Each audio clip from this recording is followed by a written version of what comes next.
Today we're talking about how to improve your ball striking and 3 simple things that anybody, no matter your age or your ability, that you can do immediately. I'm PGA teaching professional Todd Cope, Director of Instruction for US Golf TV, and I can tell you this. One of the greatest things about golf is when you hit a flush iron shot and the ball's up in the air. That feeling you get on that contact is what we love about the game of golf. But the thing is it doesn't happen as often as we want. So let's tell you how we can do that. Now, the first thing we're going to talk about is something simple, and that is ball position. All right, that's where it all starts, because in order to have a quality strike with an iron, you've got to connect with the ball as the club is traveling in a slight downward motion. It's what we call the low point, meaning where the club reaches its lowest point in its motion. All right, so what we call the low point. So the first thing is ball position. Now with an iron, here's where I want you to position the ball. I want the ball to be positioned typically off the logo, like on a shirt, somewhere between the logo and the buttons on your shirt. Now, how do you do this? Well, what I like to tell my students is to take your feet, put them together like so, put the ball right in the center. Now I've got a 7-iron. What I'm going to do is get the face squared up, ball's in the center. I'm going to take my lead foot and take a step towards the target. My trail foot, take a step away from the target. All right, this motion right here that I've just done, feet together, little step, puts the ball in the right spot.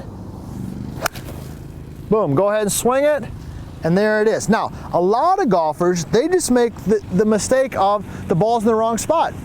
Typically too far forward, so they get set in here, and the ball's way out here in front.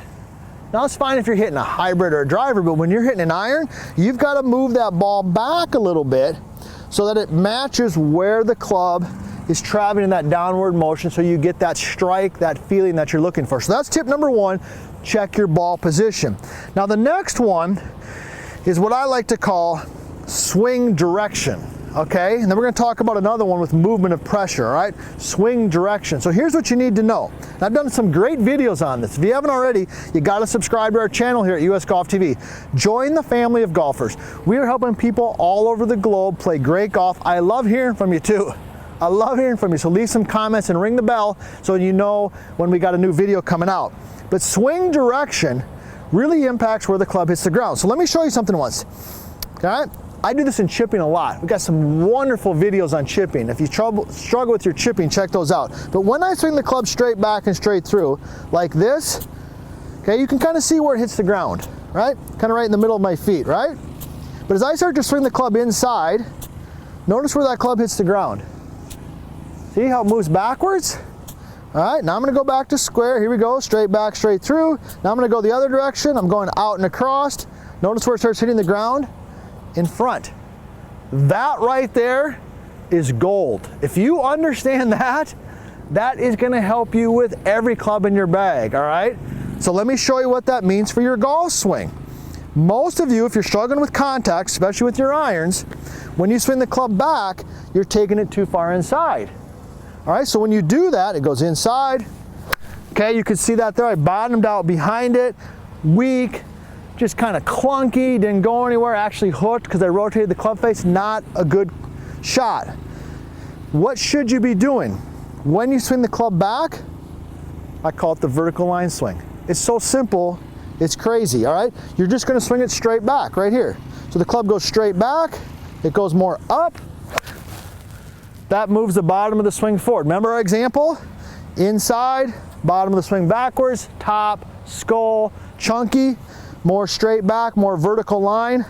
You start hitting the ground right where the ball is at. All right, does that make sense? Hopefully that does. So we've talked about 2 things. We got one more to talk about here. We have talked about ball position, where we want it, right? Logo of the shirt, buttons, right in that area. Talked about swing direction. The more I go around, the bottom of the swing goes backwards, thin, skull, chunky. I want more straight back and up, vertical line, right? Vertical line swing. The last one, and if you've watched any of my videos before, you know I love this phrase 60-40. And sometimes I get criticized for it. That's okay, because sometimes people just don't understand what we're talking about. When we say 60-40, we're talking about in our address position, we want 60% of our weight on our lead foot, we want 40 on our trail foot, okay? And then early in the backswing, I'm talking like when the lead arm, okay, is parallel to the ground, I've gone from 60-40 to 80-20. All right, now what does that do? Number one is it improves tempo, it improves rhythm, it just everything. You see those people when they swing the golf club, you're like, man, it's got beautiful tempo and beautiful rhythm. All right, it's watching somebody who knows how to dance. Like they just move gracefully. They just move. But that comes from moving pressure, moving weight. That's why we start with 60 and we move to the right and we get to 80 early. Now, how does that tie into ball contact, striking contact? Well, we know, all right, and we've tested this, all right, on force plates and pressure plates, all types of stuff.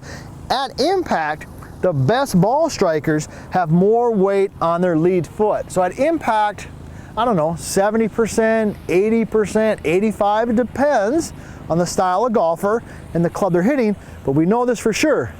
There's more weight, pressure on the lead foot. Now what happens? Watch this. When I have my weight go on my lead foot, watch the club. When my weight goes on my lead foot, the club starts to track down and forward. See that? When my weight stays on my back foot, the bottom of the swing moves back and the club goes this way. Okay, so with that pressure, you're gonna start 60-40, you're gonna push it, you're gonna rotate, and then you're gonna start going forward. And we dive into all this in details on drills and how to do it in our vertical line swing system. So here we go, let me hit a shot. I'm gonna start 60-40, I'm gonna move early to the right, and then I'm gonna move back to the left, that rhythm, that flow. Oh yeah, best one of the day right there. Best one of the day. So good contact with the ball. That's why we love the game. It's one of the reasons we love the game. Multiple things can impact that. Ball position, swing direction, pressure movement. These three things right here are going to help you improve your ball contact.